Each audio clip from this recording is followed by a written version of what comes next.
Buenos días a todos, muchas gracias por estar aquí. Después de la interesante intervención de mi compañero José Enrique, que ha explicado pues, todo el sufrimiento que pueden padecer estos animales hasta que llegan a una plaza de toros o a un festejo popular, a mí me toca explicar la otra parte, ¿no? ¿Qué ocurre una vez estos animales son utilizados para diversos espectáculos que, como sabéis, son numerosísimos y variadísimos por toda nuestra geografía? Parece que esta ponencia no tendría lugar de ser si todo el mundo utilizara un poco el sentido común. Es decir, es obvio para cualquier persona que tenga ojos que estos animales durante los festejos taurinos padecen un sufrimiento intenso. ¿Y por qué tenemos que estar aquí defendiendo lo contrario? Porque el argumento taurino o el mundo taurino, todos los que estáis en esta lucha lo sabéis, es que el toro o sufre poco o no sufre, y estos lo hacen apoyándose en virtud de desgraciadamente otro sector de nuestra profesión que defiende una hipótesis que se basa en esto, ahora la explicaré. Y bueno, para este sector de la población, aficionado taurino, no hay maltrato en estos espectáculos. Y el hecho de esta desvinculación entre el maltrato animal y los espectáculos taurinos es tan evidente como pongo ahí, por ejemplo, una noticia de esta misma semana. Tabernes, en la localidad de la Comunidad Valenciana, se ha declarado libre de maltrato animal, pero sin embargo no ha descartado continuar con los bobos al carrer. Para ellos, bobos al carrer no es un maltrato animal, ¿no?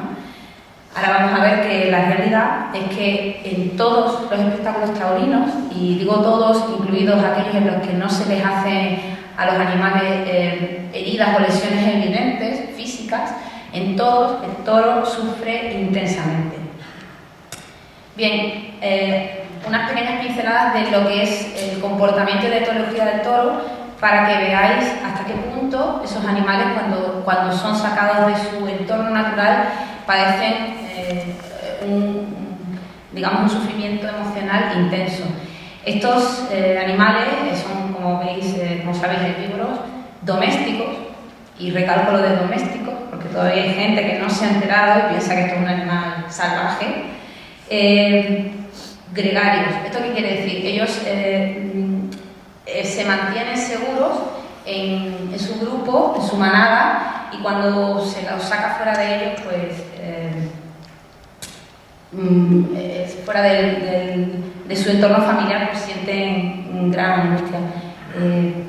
José Enrique, vale.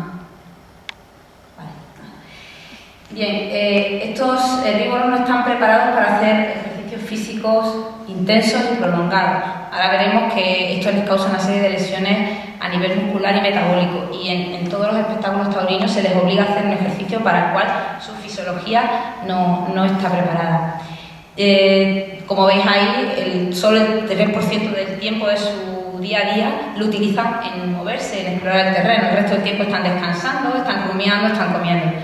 Tienen una vista pobre, su campo binocular es pequeño, y la capacidad que tienen para enfocar los objetos cercanos es bastante escasa, por lo cual lo que les ocurre es esto.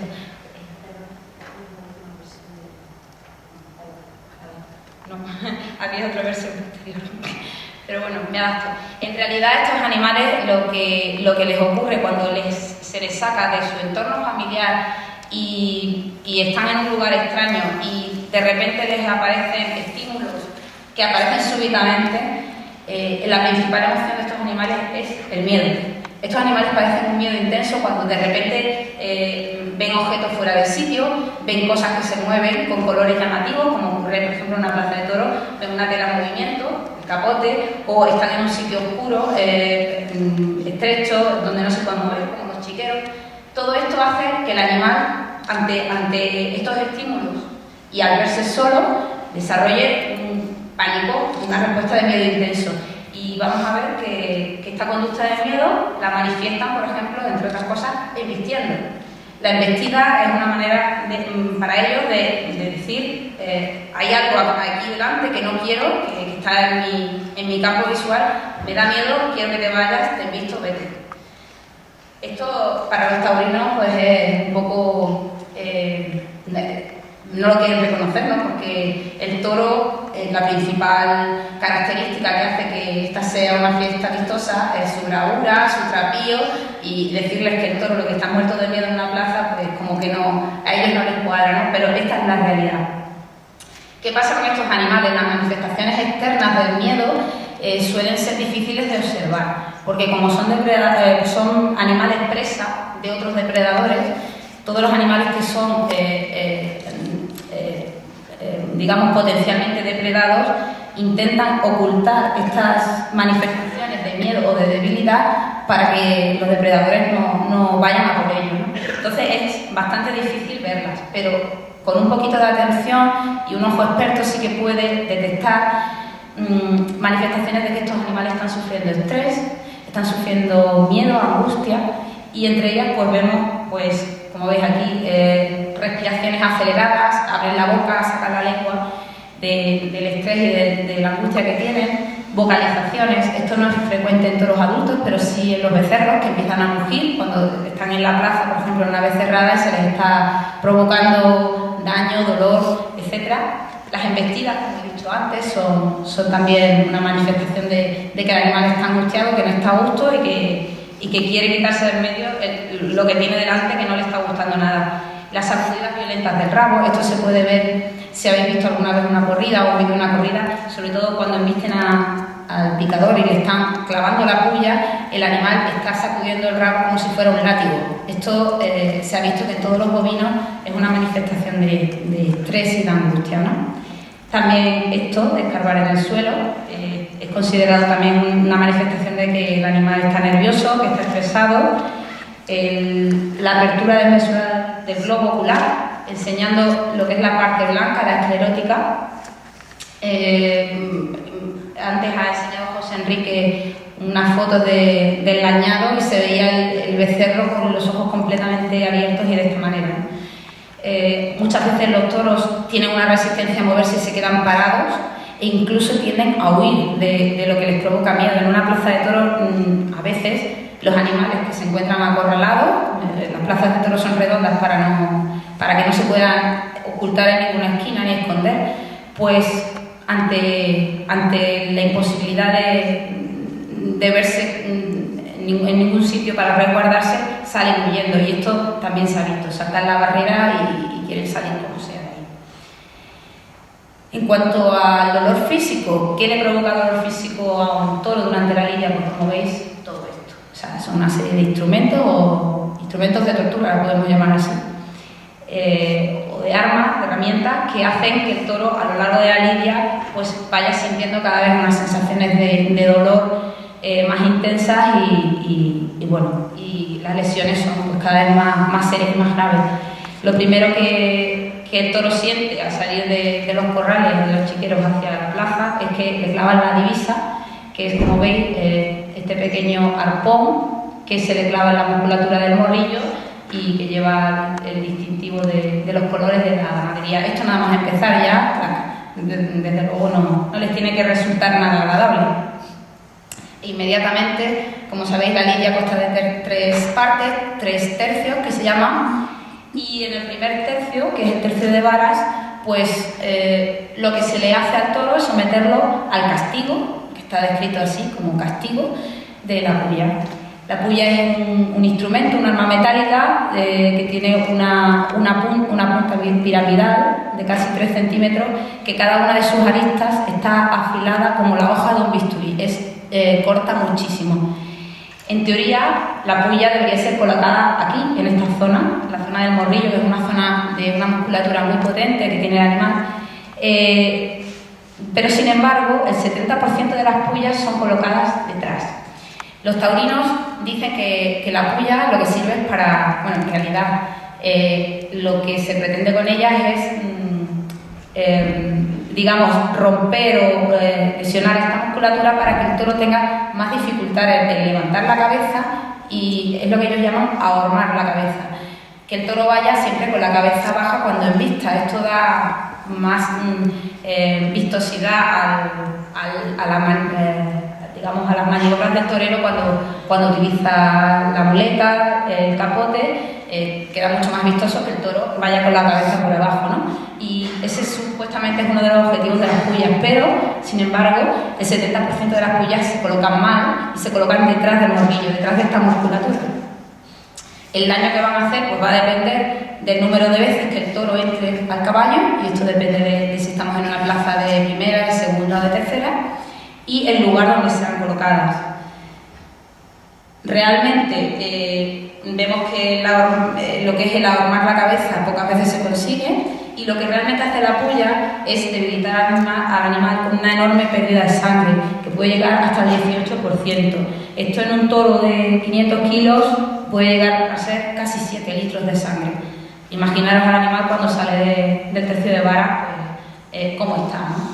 Aparte de la pérdida de sangre, pues como veis, rompe y lesiona todo esto que veis aquí: músculos, ligamentos y tendones, arterias, venas, las escápulas, a veces incluso atraviesa la pleura del pulmón y provoca lo que se llama neumotoras, entrada de aire en los pulmones, que dificulta mucho la respiración al animal, y también daña importantes estructuras nerviosas, entre ellas el plexo braquial. El plexo braquial es la estructura fundamental que inerva las extremidades anteriores, y por eso muchas veces los toros, cuando salen del tercio de varas, salen cojos, empiezan a cojear, porque la inervación de las extremidades delanteras pues empieza a fallar. En ocasiones incluso la sangre llega a invadir el canal de la médula espinal, y esto provocará otra serie de fenómenos que os voy a explicar después. Se han visto que la profundidad de los trayectos abiertos por la puya puede llegar a ser hasta de 20-30 centímetros, y cada puyazo abre 7,2 trayectorias diferentes. La suma de todos estos trayectos puede llegar a ser hasta 62 centímetros de lesiones. Imaginaros lo que esto supone. Pero no queda todo ahí. Es que además es muy frecuente que durante el tercio de varas aparezcan una serie de irregularidades, de triquiñuelas o trucos que hace el picador, que no son legales según el reglamento taurino, pero que se hacen con muchísima frecuencia. Y bueno, entre ellas tenemos el barrenado, que veis aquí unos porcentajes. Estos porcentajes los hemos sacado en la Barma de un estudio que hicimos, de unos vídeos que nos cedió la organización Human Society International, unos vídeos de corrida. Analizamos estos 28 vídeos y sacamos las estadísticas de cuántas veces aparecían estas irregularidades, ¿no? Y vemos que el barrenado en un 84% de los vídeos aparecía, y consiste en, una vez insertada la puya en el animal, mover arriba y abajo la puya para provocar. Todos estos irregularidades lo que hacen es provocar más daño todavía, ¿no? También hacen lo que se llama el sacacorcho, que es girar hacia un lado y a otro para romper todavía más tejido. La carioca, que consiste en que cuando el toro quiere salir del caballo, del castigo del caballo y huir, no le dejan, ponen el caballo delante, le bloquean la salida. Y el crimen del estribo del picador. Es una maniobra que hace el picador, normalmente ordenada por el torero, y consiste en que sueltan el estribo, que es una estructura de 30 kilos de peso de hierro, un armazón enorme, y esto lo hacen para provocarle que cuando el toro choque con el caballo le dé el estribo en la cabeza y le provoque, pues como vemos aquí, traumatismos del cráneo, fisuras, fracturas. El taxidermista que diseca las cabezas de toro de las ventas dice que el 60% de las cabezas que trata de toro aparecen estas lesiones en los huesos del cráneo, y también muchos tipos de lesiones oculares. Hasta un 23%, según un estudio de veterinarios de México, aparecen con desprendimientos de retina, fracturas del borde orbitario, luxaciones del cristalino, etc. El segundo tercio de la corrida, que es el tercio de banderillas, pues lo que consiste en, sobre todo, volver a avivar al toro, a ponerlo un poco más a tono después de que sale de la puya, como veis, muy debilitado y a veces pues cojo, etcétera, etcétera, para que, bueno, que el toro siga dando juego y siga embistiendo y dando una vistosidad a la lidia, ¿no? Las banderillas, pues como veis aquí, son unos arpones que tienen 4 centímetros, lo que es el arpón en sí, y se colocan en el mismo lugar donde se insertaron las pullas para provocar más heridas y más dolor en ese mismo sitio y enervar un poco al animal. Si no encolorizan al toro lo suficiente, tenemos estas banderillas, que son las banderillas negras, que tienen más longitud para provocarle más dolor al toro y que el toro pues responda a los estímulos, ¿no? Una vez ya se han colocado las banderillas, que pueden ser 4 o 6, dependiendo del tipo de festejo y del tipo de plaza, pues el toro tiene que llegar a lo que se le llama en el árbol taurino a la suerte suprema, que es el último tercio o el tercio de muerte, en el que el torero tiene que matar al animal supuestamente de una forma lo más rápida y limpia posible, pero vamos a ver aquí que de rápida tiene poco y de limpia pues menos, ¿no? Para matar al toro, el torero pues lo que utiliza es el estoque, que es esta espada. Es una espada que mide de 80 a 88 centímetros y el objetivo es introducirla, como veis aquí, entre el cuarto y el sexto espacio intercostal para a todas las estructuras anatómicas que se encuentran a su paso, las va rompiendo, y sobre todo lo que pretende, o el objetivo de la estocada, es llegar a los grandes vasos de la cavidad torácica, romperlos, como la arteria aorta posterior y la vena cava caudal, y que se provoca una gran hemorragia, y esta hemorragia pues, le va a provocar al animal una muerte por asfixia, por hemorragia interna, ¿no? ¿Qué ocurre? Que el 20% de las ocasiones la estocada es la que ellos denominan la estocada buena o la estocada ideal, que es, como vemos aquí, estaría la flechita verde, ¿no? La que va a romper estos vasos. En el 80% de las ocasiones esto no es así. El torero no consigue dar esta estocada ideal y lo que se provoca pues, es una estocada trasera que rompe lóbulos del pulmón, y esto hace que el toro, la manifestación externa es que empieza a entrar a expulsar sangre por los hollares, es decir, por la nariz, incluso por la boca, o a veces la estocada es tan trasera que atraviesa el diafragma y llega a la cavidad abdominal, pudiendo pinchar lo que es la panza, el estómago de los rumiantes y incluso el hígado, ¿no? Y daña el nervio frénico y provoca hipo en el animal. Estas veces que vemos al toro andar para atrás y como con estertores de hipo, ¿no? Lo que vemos pues puede provocar todo esto, la sangre, dependiendo del lugar donde esté colocada. Si el animal no cae en el momento de la estocada al suelo, pues inmediatamente el animal tiene que ser rematado por la puntilla y el puntillero no se puede acercar si el toro no está en el suelo. Entonces lo que se le hace es, con este arma que se llama verduguillo, el descabello. El descabello consiste en seccionar la médula espinal para dejar al toro paralítico, tetrapléjico, desde el cuello hacia abajo, ¿vale? En este caso el toro caerá y este abordaje hay que decir que es muy doloroso porque las estructuras que están alrededor tiene que atravesar músculos, vértebras, huesos, etc. El toro cae, queda tetrapléjico pero consciente, es decir, se está enterando de todo lo que le pasa y tiene sensibilidad dolorosa en la cabeza.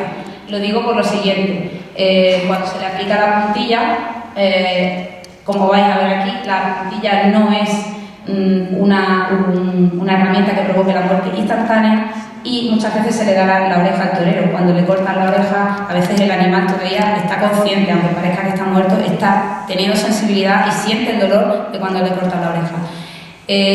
La puntilla es este cuchillo. Hemos averiguado que, analizando vídeos, puede tardar la muerte entre 1 y 4 minutos después de que se le inserta. Y deciros que como este método de sacrificio se considera cruel porque provoca al animal una parada cardiorrespiratoria muy angustiosa, se ha prohibido en los mataderos hace décadas. Sin embargo, se sigue permitiendo en la tauromaquia. Aquí veis imágenes de la muerte del toro.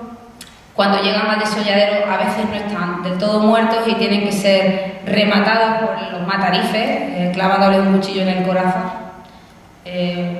como veis. Y bueno, aparte de todas estas lesiones, la lidia puede provocar otros daños colaterales como pérdida de visión, por lo que os digo, los músculos acaban agotándose. Aquí el toro no está viendo al torero, parece muy valiente, pero no lo está viendo. También rotura de cuernos, rotura de extremidades, cojeras, etcétera, etcétera. Vale. Bien. Además, se provocan una serie de alteraciones metabólicas y bueno, a nivel sanguíneo se han analizado estos parámetros, hasta 32 parámetros en la sangre de los toros lidiados, y estos 32 parámetros estaban totalmente alterados. Lo más importante que vemos aquí es el pH de la sangre, la acidosis metabólica que se provoca en estos animales, que es un signo inequívoco de sufrimiento en los bóvidos. Lo que os contaba, hay una hipótesis de un catedrático de fisiología de la Facultad Veterinaria de Madrid, que sacó a la luz lo que se conoció como el milagro del toro de Lidia, que los toros, según él, no sufrían demasiado durante la corrida gracias a que segregaban beta-endorfinas, y que es la mal llamada hormona del placer y la felicidad, y que tampoco estaban muy estresados porque los valores de cortisol, que es la hormona que mide el estrés, estaban en unos niveles bajos. Esto, realmente es porque, como vemos, la respuesta, esto es la hipótesis, la respuesta del cortisol, él decía que iba bajando durante la lidia, que al principio, cuando venían del transporte, estaban muy estresados, y al final, después de la estocada, el cortisol estaba muy bajo, y que las beta-endorfinas pues iban subiendo. Es decir, estas beta-endorfinas, según él, tenían la capacidad de neutralizar el dolor. Esto es totalmente falso. Lo voy a pasar muy por encima. Deciros que el cortisol, para que se produzca en unas cantidades fisiológicas y normales ante un estímulo de estrés, necesita unas vías nerviosas neurológicas intactas. En el toro de Lidia estas vías neurológicas están cortadas, se han producido daños nerviosos. También al cabo de un tiempo la respuesta de cortisol se agota, y durante la lidia está 15 minutos sufriendo todas estas lesiones, y llega un momento que la respuesta de la corteza adrenal, que es la que se lo segrega, pues no responde. En estados críticos, los enfermos críticos tienen una insuficiencia de la respuesta corticosteroide, y podemos decir que un toro lidiado está en un estado de un enfermo crítico. Sin embargo, todos los demás parámetros que miden el estrés, que no es el cortisol, en un toro de lidia están totalmente alterados, con lo cual, efectivamente, podemos decir que esta hipótesis no tiene ningún sentido. En cuanto a las beta-endorfinas, no son las hormonas del placer, no son las hormonas de la felicidad, y muchos estudios científicos ya internacionales avalan que son hormonas que se segregan en estados también críticos de enfermedad, ¿no? ¿Y qué podemos decir que segrega beta-endorfinas en un toro durante la lidia? Pues todas estas razones, como veis, acidosis, ejercicio, hipoxia, todas estas causas se están dando en la lidia. ¿Cómo el toro no va a segregar tal cantidad de beta-endorfinas? Sin embargo, estas beta-endorfinas no neutralizan el dolor del toro. Las beta-endorfinas se producen, por ejemplo, en la especie humana, o en cualquier especie, en el parto. Se ha visto que los partos más dolorosos y en los que las mujeres tenían más dificultades eran los que más beta-endorfinas segregaban estas mujeres, con lo cual vemos que esta hipótesis no se sostiene. Nuestra asociación lleva desde que salió este estudio desmintiendo al estudio de este señor, de Hillera, y no solo nosotros, sino la asociación COVAC en Francia, de veterinarios también, y la Human Society de Veterinary Medical Association de Estados Unidos también se han pronunciado en contra de esta hipótesis, que no tiene ningún fundamento ni ningún sentido. En cuanto a los festejos populares, solo deciros que el sufrimiento psíquico o emocional de los animales siempre existe. El sufrimiento físico depende del tipo de festejo. Evidentemente no es lo mismo el toro de la Vega, que va a ser alanceado, que un toro embolado de fuego o una capea, pero en todos los casos este sufrimiento existe, tanto físico como emocional. No hay ningún festejo taurino en los que los animales no podamos decir que no sufren maltrato ni sufrimiento, y por tanto Simplemente la conclusión es esa. En todos, el animal, en todos los festejos taurinos sin excepción, tiene un enorme y un gran sufrimiento. Muchísimas gracias.